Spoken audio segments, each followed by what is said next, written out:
Good morning, everyone. So I'll be presenting about my Hey Neighbor app, and there's a QR code that you can scan here if you want to visit the site. Because I didn't really place the QR code everywhere, so if you want to check it right now, you might want to scan it first, and I'll get started with my slides. So about me. I already introduced my name. So I'm currently like a uni student that's studying business analytics, and I became interested in coding because there are some aspects of my studies where I had to do coding, and because of that, I wanted to explore more on the interest, and that's why I'm here. My favorite sport is badminton, and I also enjoy playing video games. The reason why I decided to start on this Hey Neighbor app is um, because of my past, where I actually really struggled to build um, relationships or community with people around me, and because of that, I'm really used to doing things by myself, and but there are only so many things that you can do by yourself and I realized I reached that limit. So when that happens, I kind of like break down and wasn't able to do a lot of things. But thankfully, I do still have my family to um, give me the support that I need, and that is when I realized that's when I realized the importance in building a community with the people around you, because there are only so many things that you could do with by yourself, and and yeah, and that's why I decided that an app is needed for that, to make it easier for people to uh, build stronger relationships with the people around them. So why this app? Another reason why I decided that I want to build this app is because of how our society is built. So it's built in a way where we are kind of like relying less on our community to do our stuff right now. Like most of the things that we do, we depend on technology. Like for food, we would use Grab to get our food instead of really talking to people and stuff. And well, a lot of and because of many of these factors in our society, we are we are not like building the stronger bonds with the our neighbors and maybe the people that live next door with us. And this has an impact on the youth, especially when their parents are busy with work. Instead of like trying to be friends with their neighbors around them, they're like just relying on entertainment apps or maybe social influencers to go through the day. And when they encounter something difficult in their life, they become more vulnerable to stuff like depression and stuff. And yeah, and that's why I decided to build this app to make it easier for people to communicate with each other.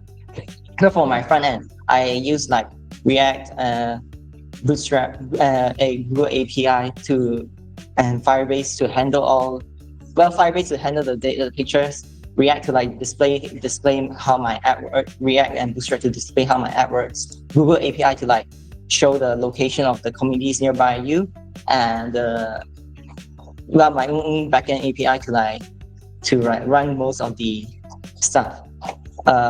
In my backend, I use Node.js, Express, Cars, and PG. For my database, I use Neon Console, and I forgot to implement Firebase inside there to store my that's what I did for my Neighbor app. And there's a video here, and there's also a link for you to use it if you see on visit the site. Basically, you can create events, see the events that existed here. What else can you do? Let me skip this part. You can see what maybe events your next door neighbor is trying to plan out. And I realized the video got cut out, I think, or something. Yeah, I think it's not the video got cut out. I spent too much time on that. Okay. And this is the help request. So basically, let's say if your cat got stuck and you need someone to help you, like maybe to someone to check your hold your ladder when you grab the app.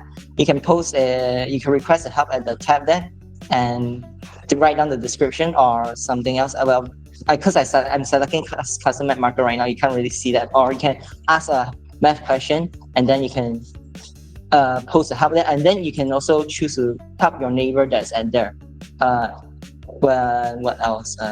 There's a borrow feature. Basically, you can borrow items, lend items to your neighbors, or borrow them. So if you're borrowing, if you're lending the item, you can later mark as return so that people can see the borrow items in the tab there.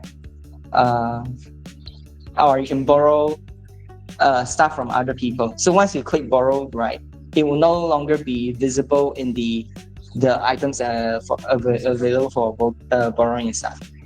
And you also can click on the members. I'm not sure why that I didn't record the video properly, but yeah, I think I can show it here. Basically, but yeah, you can also wait, give me a second.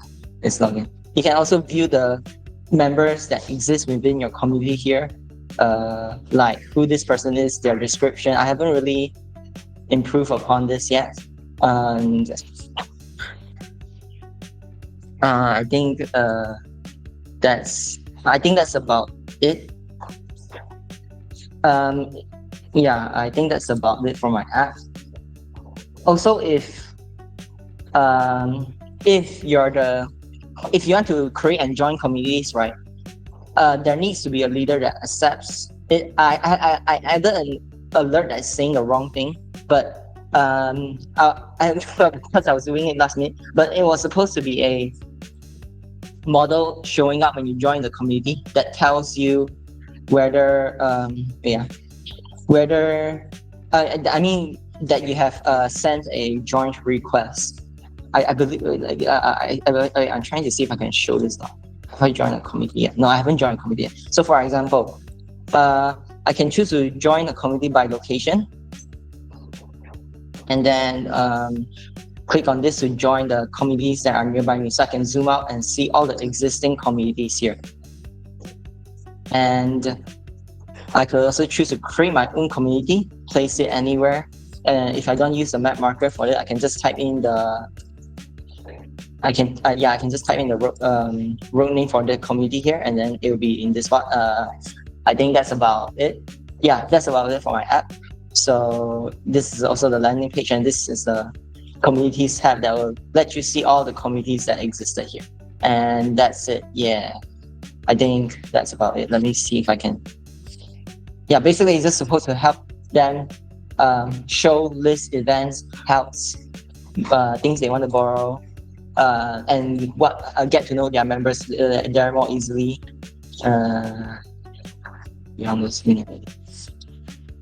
Yeah, basically it makes them have to interact more with the people.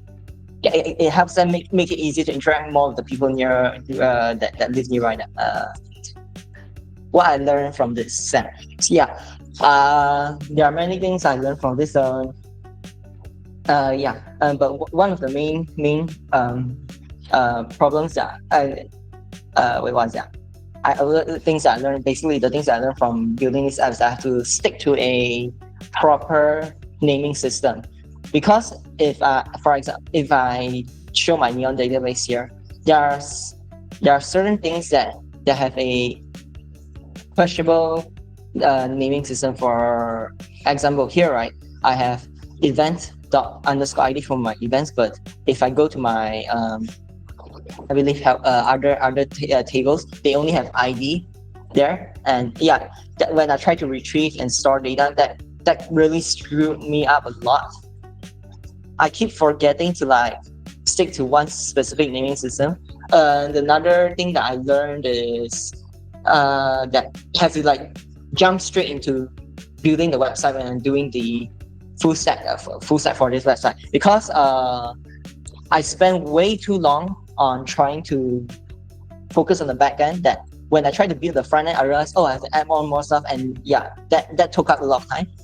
One more thing that I learned from this is also, what is it? Yeah, never never use the SQL feature to like do a function. It's because you're already like building a backend to do the thing. So if you change one of the data value types in there, right, it's gonna screw up something inside there, and you won't be able to retrieve certain data because of that. Never use this feature. And that's about, yeah, I learned how to debug a lot of the problems I created. That's about it. Yeah. Okay. Yeah, I also like to thank for Safa, David, Glenda, and the Sigma community here, because I actually learned so many valuable things. I learned how to debug and understand the way the data is being transferred around the site here. Because if it weren't for this, I would be stuck and not able to build my own website at all. Excuse me. I'm also like to thank the people that I met around Sigma here. They are very wonderful people who can really put a smile on my face and make this journey here more enjoyable. And I also like to thank my parents for being patient with me despite my many faults. Okay, that's about it. Thank you.